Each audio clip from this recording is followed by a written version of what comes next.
Hey guys, welcome back to The Readers. I hope you are having an amazing day. Let's get right into the stories. The first one is an entitled People Story. What do you do when a homeowners association claims they own part of your property without a single document to prove it? Because that's what happened the first month I retired. Fence gets cut, complaints start piling up, then the HOA president blocks my driveway and dares me to call the sheriff.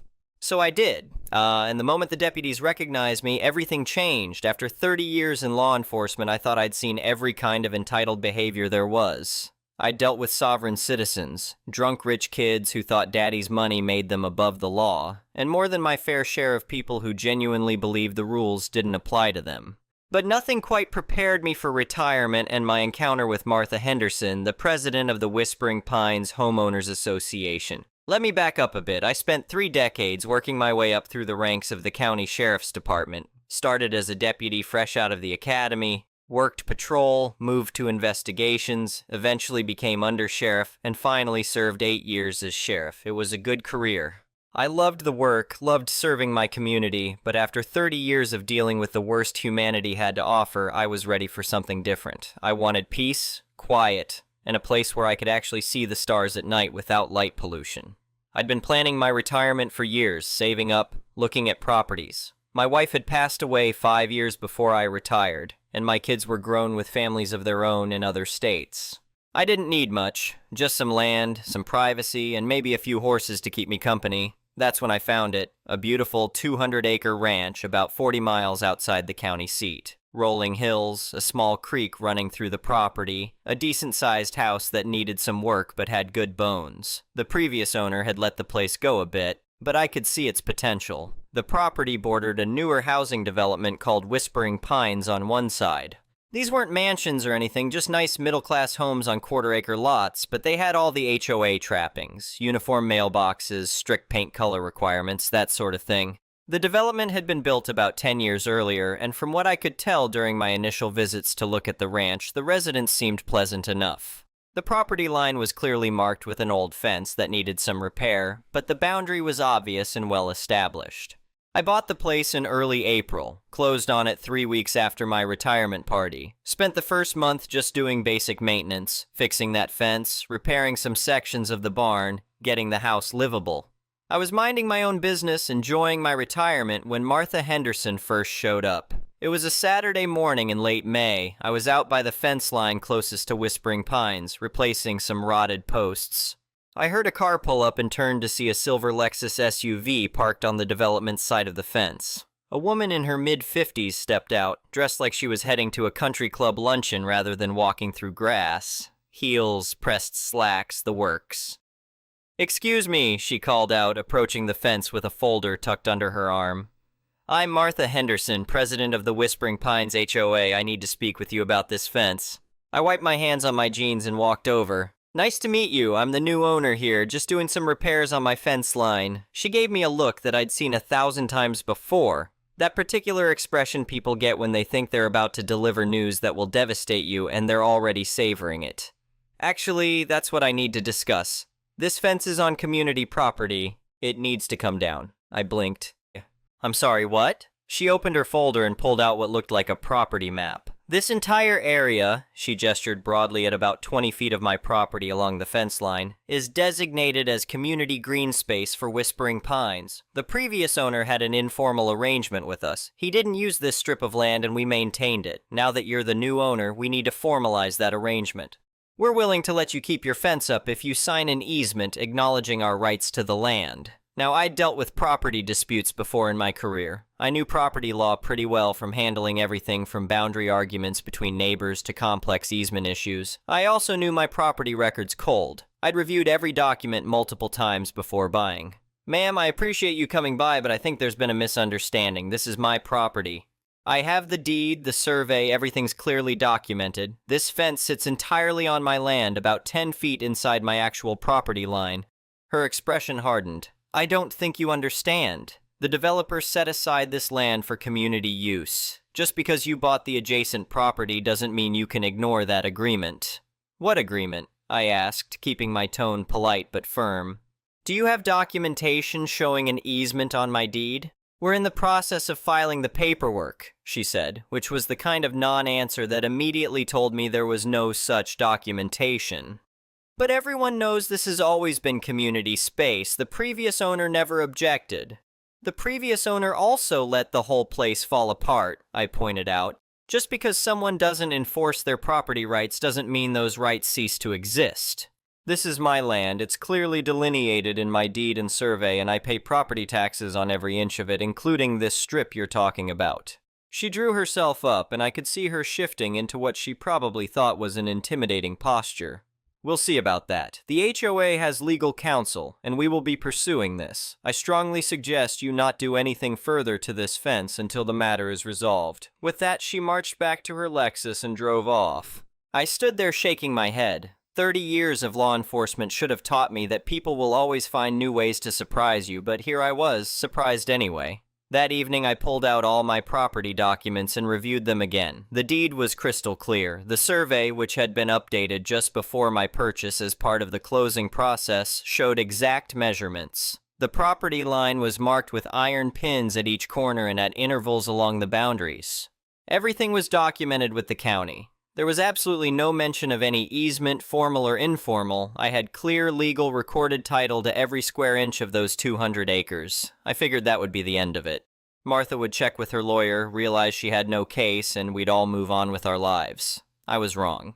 2 weeks later, I came home from a trip into town to find a section of my fence had been cut. Not damaged, not knocked down, deliberately cut with bolt cutters.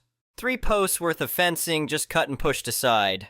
And there were fresh tire tracks leading from the development onto my property. I documented everything with photographs, checked my property line markers to confirm what I already knew. The fence was definitely on my side of the line, and then I contacted the sheriff's department to file a report. The deputy who came out to take the report was a young guy named Peterson. He'd worked under me during my last few years as sheriff, and he was professional about the whole thing, but I could see he was uncomfortable with the situation. Sir, he said as he took photos of the damage, "I have to ask, is there any possibility this is a property line dispute? Any chance the HOA might have a legitimate claim?" "Not even a little bit," I told him. "I've got the survey, the deed, everything. This is criminal trespassing and destruction of property." He nodded and finished his report. "I'll file this. You might want to consider getting a lawyer involved if the HOA is claiming ownership." Over the next month, things escalated. I repaired the fence. It got cut again. I installed security cameras. The HOA sent me a cease and desist letter claiming I was destroying community property. I sent them back a copy of my deed and survey with a polite note explaining that they were trespassing and should stop immediately. Then they started calling in complaints to the county. I got a visit from code enforcement claiming my property was in violation of various ordinances, weeds too tall, junk vehicles, my perfectly functional 1970s pickup truck that I was restoring, improper fencing. Every single complaint was either completely made up or based on ordinances that didn't apply to agricultural property, which mine was zoned as. The code enforcement officer, a guy named Rodriguez who'd worked a few cases with my department over the years, apologized as he checked everything. "I know this is harassment," he said quietly, "but I have to respond to every complaint. For what it's worth, you're not in violation of anything." "I know you're just doing your job," I told him. "Document that everything's in order. I'm keeping records of all of this." What really got under my skin was when they started harassing my neighbors. I'd met the folks whose properties bordered mine on the other sides, a young family running a small horseboarding operation, and an older couple who kept to themselves but had always been friendly. The HOA had no jurisdiction over them either, but that didn't stop Martha from knocking on their doors and suggesting they might want to talk to that new neighbor about his property maintenance issues. The horseboarding neighbors, Tom and Sarah Mitchell, came by one evening to tell me about it. "We told her to take a hike," Tom said with a grin. "We like having you as a neighbor. Place looks better than it has in years." That meant a lot, actually. I'd been worried that all this drama might affect my relationship with the actual neighbors who mattered. The breaking point came on a Tuesday afternoon in late July. I'd been out riding the fence lines on my ATV, checking the water in the stock tank by the creek, just enjoying my retirement. When I came back up the hill toward the house, I saw Martha's Lexus parked right in the middle of my driveway, blocking access to my garage. She was standing there with 2 other people. A man and woman I didn't recognize, both dressed in business casual and looking uncomfortable. As I pulled up on my ATV, Martha planted herself in front of me with her arms crossed. "This needs to stop," she announced. "You are using community property without permission, and the board has decided we need to take immediate action." I cut the engine and got off the ATV. "You're blocking my driveway, on my property. Again, I need you to leave." "We're not leaving until you acknowledge the HOA's rights to this land," she insisted. The two people with her, board members I assumed, looked like they wanted to be anywhere else. "I'm going to say this one more time as clearly as I can," I said, keeping my voice level. "You are trespassing. This is private property. I own it. I have the deed and survey to prove it. You have no rights here whatsoever. I'm asking you politely to leave." "We have every right to be here," Martha shot back. "This is community property and you are squatting on it." "Squatting on my own land." The land I'd bought legally, that I paid property taxes on, that was titled in my name with the county. "Ma'am, you need to leave now or I'm calling the sheriff's department." "Go ahead," she said with a smug smile. "Call them. We'll see what they have to say about your illegal occupation of community property." And that's when it clicked. This was what she wanted. She wanted the confrontation. She wanted the authorities involved because she genuinely believed, in that way that certain people do, that being loud and confident would somehow make her right. She thought that if she forced a showdown with law enforcement present, they'd take one look at the situation and order me off what she'd decided was her property. This is where the malicious compliance comes in. She kept demanding I follow the law and get off her property, insisting we get the authorities involved to settle this. So I decided to give her exactly what she wanted. "All right," I said calmly. "Let's do that. Let's get the sheriff's department out here to sort this out once and for all." I pulled out my phone and called the non-emergency line. Martha looked triumphant. The two board members looked ill. The dispatcher answered and I explained the situation, that I had someone trespassing on my property who was refusing to leave and blocking my driveway. The dispatcher confirmed my location and said she'd send a unit. "They'll be here soon," I told Martha, "and we'll let them sort out who has the right to be here. In the meantime, I'm going to get some documentation from the house." I walked past her Lexus to my house, went inside, and gathered up my property documents. The deed, the survey, the title insurance policy, my property tax statements. Everything that proved, beyond any shadow of a doubt, that this was my land.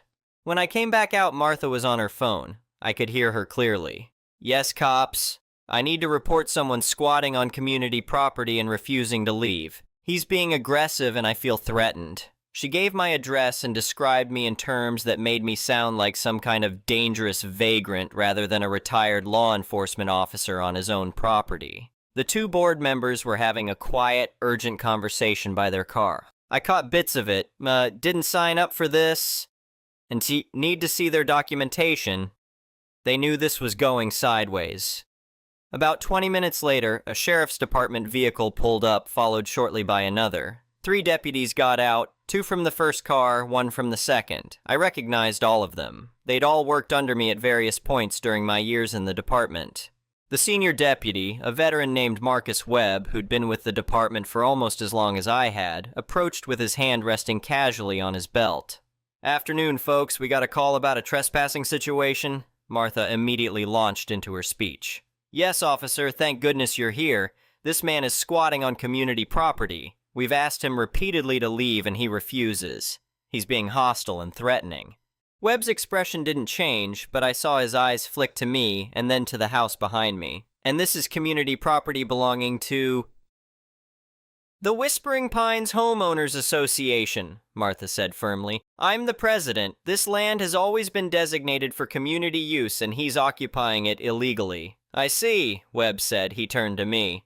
"And you are?" Before I could answer, one of the other deputies, a younger woman named Chen, who'd worked patrol under my command, said my name with clear recognition. "Sheriff Mitchell?" Martha's triumphant expression faltered. "What?" Webb's face broke into the slightest smile. "Sheriff, been a while. Heard you retired out this way." "That's right," I said, shaking his hand. "Bought this place a few months back. Been enjoying the peace and quiet until recently."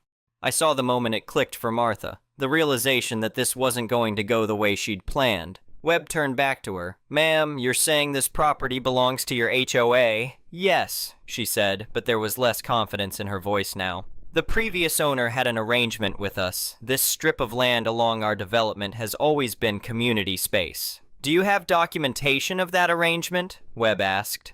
An easement on the deed, something filed with the county? We're in the process of filing the paperwork, Martha said, which was the same non-answer she'd given me months ago. So you don't have any legal documentation showing ownership or rights to this property, Webb said. It wasn't a question. The previous owner never objected. Ma'am, that's not how property rights work, Webb said patiently. He turned to me. Sheriff, you got your deed handy? I handed him the folder with all my documents. He reviewed them carefully, showed them to the other deputies. Chen pulled up the county property records on her phone to verify everything. This all checks out, Webb said after a few minutes. Property is clearly titled to Sheriff Mitchell, survey shows the boundaries, everything's recorded properly with the county. He looked at Martha. Ma'am, this is private property, you're currently trespassing. But, Martha started. There's no easement listed on the deed, Webb continued. No documentation of any agreement. And from what I'm seeing, you've been called out here before about this same issue. He glanced at me. We have multiple reports filed about fence damage and trespassing over the past few months. Martha's face went red. This is ridiculous. Everyone knows this is community space. We've maintained it. That doesn't create legal ownership, Webb said firmly. If you believe you have some kind of claim to this property, you need to pursue that through civil court. But right now, legally, this is Sheriff Mitchell's property and you are trespassing on it. I'm gonna need you and your associates to leave. One of the board members immediately started walking toward their car. The other one mumbled something that might have been an apology in my direction before following. Martha stood her ground for another moment, looking between the deputies and me, clearly trying to figure out if there was any way to salvage this situation. There wasn't. This isn't over, she finally said. The HOA has lawyers. We'll be pursuing this. That's your right, Webb said.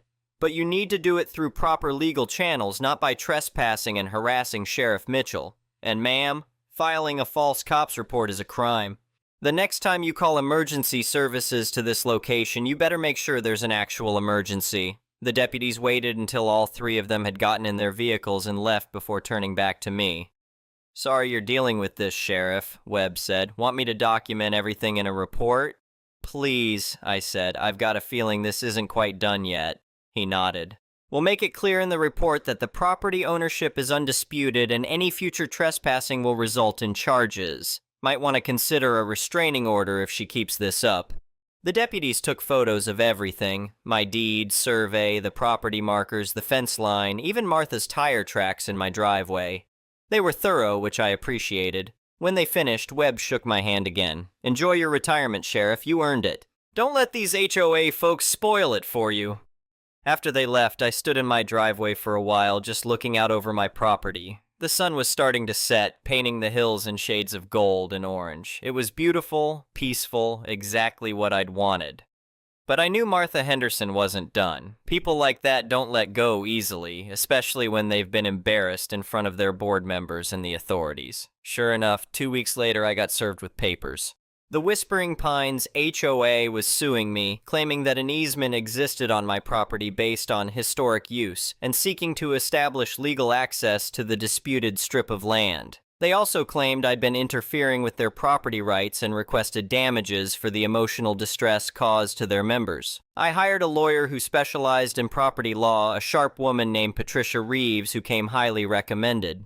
She looked over my documentation and their filing and shook her head. This is one of the weaker cases I've seen, she said. They have no documentation whatsoever. Their entire claim is based on the previous owner not objecting to them using the land. That doesn't create an easement. Even prescriptive easements, which are based on long-term use, require certain elements they can't prove here. How long will this take? I asked. Depends on how stubborn they are. Could be a few months, could be a year. These things drag on, but I'm confident we'll prevail. The question is whether they'll drop it once they realize how weak their case is, or if they'll push it all the way to court. They pushed it. Over the next 8 months, we went through discovery, depositions, mediation attempts. The HOA's lawyer had to know they didn't have a case, but Martha Henderson was apparently determined to fight this to the bitter end. They spent thousands in legal fees, all coming out of the HOA's coffers, which meant all the homeowners in Whispering Pines were funding Martha's personal vendetta. Word got around the development about what was happening. I started hearing from neighbors, not the HOA board members, but regular residents, that people were getting angry about the legal fees. There was talk of calling a special meeting to remove the board. The case finally went to court in March, almost a year after Martha had first shown up at my fence. It was anticlimactic. The judge reviewed the evidence, my documentation versus their complete lack of documentation, and ruled in my favor within an hour. No easement existed. The property was entirely mine. The HOA's claim was dismissed, and they were ordered to pay my legal fees. But the real satisfaction came from what happened after. Word got around the neighborhood that the HOA had lost and was now on the hook for not just their own legal fees, but mine as well, close to $40,000 total. The homeowners were furious. A special meeting was called, and from what I heard from folks who lived in the development, it got heated. Martha Henderson tried to defend her actions, claiming she'd been protecting community interests. But too many homeowners had actually looked at the facts of the case by that point. They knew she'd pursued a baseless lawsuit that had cost their HOA a fortune, all because she couldn't admit she was wrong. The board voted to remove her as president. Then they voted to remove her from the board entirely. Then, from what Tom Mitchell told me later, several homeowners floated the idea of suing her personally for mismanagement of HOA funds, though I don't think that ever went anywhere. The new HOA board sent me a formal letter apologizing for the harassment and confirming that they had no claim to my property. They asked if I would be willing to meet with them to make sure there were no further misunderstandings. I met with the new president, a reasonable guy named David Chen. He had moved into the development only a year earlier and had no idea how far things had gone until the lawsuit. "We just want to be good neighbors," he said. "The previous board let things get out of hand. That is not how we want to run things." "I appreciate that," I told him. "And for what it is worth, I have no problem being neighborly. If a kid's ball ends up on my property, I will toss it back. If someone needs something reasonable, they can ask. I am not looking for trouble." He looked relieved. "That is all we can ask for." These days, things are peaceful. I fixed up the ranch, got 3 horses, and spend most mornings riding the property with coffee in a travel mug. The fence is repaired and reinforced. My cameras have not caught anything more interesting than deer. I still see Martha Henderson around sometimes. She never looks my way. The few times I have run into her in town, she acts like I do not exist. That suits me fine. A few months after everything settled, Tom and Sarah Mitchell invited me over for dinner. We were sitting on their back porch when Sarah asked if I thought the whole thing had been worth it. "You could have just let them use that strip of land," she said. "Avoided all the drama." I thought about that for a second. "Maybe," I said. But it was never really about the strip of land. It was about someone deciding that if they said something loudly enough, it became true. I spent 30 years enforcing the law. I was not about to let someone bully me off my own property just because she liked her version better. Tom raised his beer. "To standing your ground." I clinked my bottle against his. "To standing your ground." Now when I look out over my 200 acres, I know every inch of it is mine. Legally, clearly, without question. I got the peace and quiet I retired for. And somewhere in Whispering Pines, there is a former HOA president who learned an expensive lesson about the difference between what you want to be true and what the deed actually says. Best $40,000 they ever spent, if you ask me. Not that anyone did. The next one is a malicious compliance story. This is going to be a bit long, but it has both malicious compliance and a bit of pro-revenge in one story. A friend reminded me of it while we were talking about all the forest fires burning in Canada right now. Back in the late 80s, I got a job with the Ministry of Natural Resources, driving to support forest firefighting crews. It was a great job. The pay was just over double minimum wage, which was a major bonus at 19, and there was no limit to the number of hours you could work. Fire season started early that year, and by mid-May I was supporting a fire that, if I remember correctly, was around 300 to 400 hectares and growing quickly. For reference, 1 hectare is about 2.5 acres. Back then, I think the whole district was around 100,000 square kilometers, about the size of Indiana, so there was a lot of driving involved. One day, I got to the on-site headquarters and was told to wait while they found me a return load. A little later, I was told to go to the helicopter staging area to pick up the fire boss. For context, the road was terrible. I picked him and a few others up and started making my way back. About halfway there, I hit a deep pothole and the fire boss completely lost it. He started bellowing about kids speeding, having no respect, and so on. He kept going for the 5 minutes it took to get back. The thing is, I had already figured out on the way there that going too fast on that road was a bad idea, so I had made sure not to go faster than 15 kilometers per hour, which is about 9 miles per hour. As soon as we got back to base camp, he slammed his way out of the truck and screamed, "You are fired! Get back to district and have them process you!" Fine. Thank you very much, sir. We were deep in the bush. I do not know exactly how deep, but it had taken me close to 7 hours to get there. Cue malicious compliance. I grabbed two 20-liter gas cans and set off, very, very slowly. If 15 kilometers per hour was too fast for those roads, then the proper speed was obviously whatever speed the truck went at idle, unless there was a hill. I was not a monster. It took 22 hours to reach the first paved road. After that, I set the cruise control 5 kilometers per hour below the speed limit and drove back to get fired. That was about an extra $300 for me. When I got back and started processing out, I ran into one of the guys who had taught the Level 1 Forest Firefighter course I had taken before being hired as a driver. I will call him Crew Boss. We had gotten along well, but there had only been 2 new full-time hires that year, and none of them were on his crew. He had just come in with one of his guys who had broken his leg, and he was heading to personnel to find someone new. I was quickly hired on as his 4th crew member. 2 hours later, I was being driven out to meet his crew at another fire. A couple of days later, that fire was declared out and we were sent to a new one. Yes, it was the same fire I had been fired from. That was already kind of revenge, but it got better. Q Pro Revenge. It turned out Crew Boss was best friends with the fire boss, so our crew became the initial response crew. That meant we spent a lot of time riding in the helicopter with the fire boss and responding to small jump fires that usually took minimal time to handle. It took about a week before the fire boss recognized me. Out of the corner of my eye, I saw something I had only ever read about in books or heard used as an exaggeration. This man went from pink to red to actually purple. I could not hear what he was saying, but I could see the spit flying as he yelled into his headset. I also got some serious side-eye from Crew Boss for the rest of the flight. Later, Crew Boss asked me what that was about. I explained everything, including the drive back. He almost passed himself laughing. It turned out, to no one's surprise, that the fire boss had a long history of exploding over nothing and taking it out on the nearest poor person in range.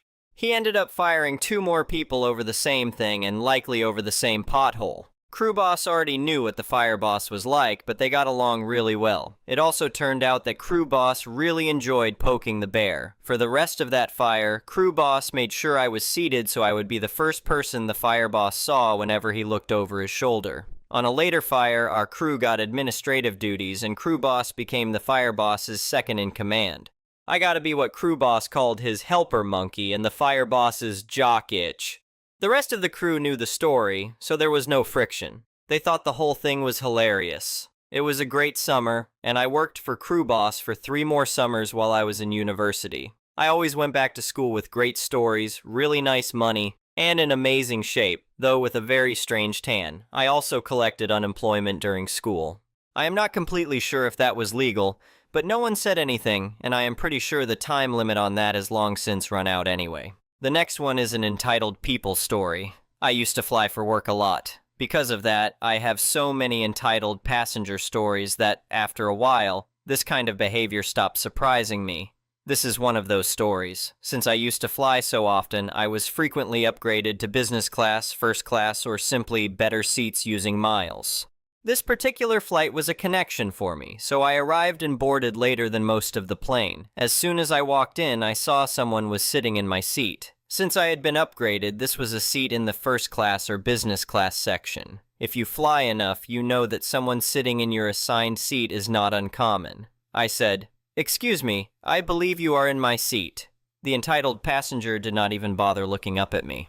He just waved his hand dismissively and said, "Let's just switch seats so I can sit beside my wife." I said, "Sure, what is your seat?" I do not remember the exact seat number he gave me, but it was in the very last row of the airplane, in an aisle seat, right by the bathroom. I have had to fly in those seats before, so I know exactly what they are like. Now, I have switched seats with people countless times in my life without a second thought. I have even given up first-class seats before because the look on someone's face when they unexpectedly get to ride first class is priceless. But with the way this guy was behaving and what he was expecting from me, this was not going to be one of those times. I said, "No, I'm just going to sit in my assigned seat." That finally made him look at me. He said, Well, I want to sit by my wife, so I am not moving. I replied, if you want to sit by your wife, I am sure whoever is sitting way back there beside your assigned seat would be more than happy to switch seats and sit up here. Then you can sit back there with your wife. He did not like that at all, but really, what could he say at that point without making himself sound like a jerk? He just stared at me. Now I was annoyed, so I simply said, move. He said, I am not moving, so I pushed the call button. The flight attendant came over and asked, yes sir, how may I help? I handed her my ticket and told her that he was sitting in my seat. She asked for his ticket, checked both tickets, saw where his assigned seat was, and, at least in my mind, gave him a look that said, seriously? She told him, sir, you need to sit in your assigned seat. He said, I want to sit beside my wife. I did not miss a beat and repeated my earlier point. I said I was sure whoever was sitting beside his assigned seat in the back would be happy to switch and sit up front instead. That made him visibly angry. The flight attendant then looked at his wife and asked, ma'am, would you like to switch seats so you can sit by your husband? His wife said no. The flight attendant then continued in that familiar flight attendant voice that makes it very clear you do not have a choice. Well, sir, you have to sit in your assigned seat, so please gather your things. It was honestly a sad and pathetic sight watching this grown man act like a baby, gather his belongings, and sulk toward the back of the plane. Yes, his wife sat beside me for the flight and did not join him in the back. No, we did not talk to each other or even really look at each other, which was perfectly fine with me. Imagine dismissively expecting someone to give up their first class or business class seat so you can sit there while they take your seat in the very last row of the plane next to the bathroom. Anyway, thank you for watching.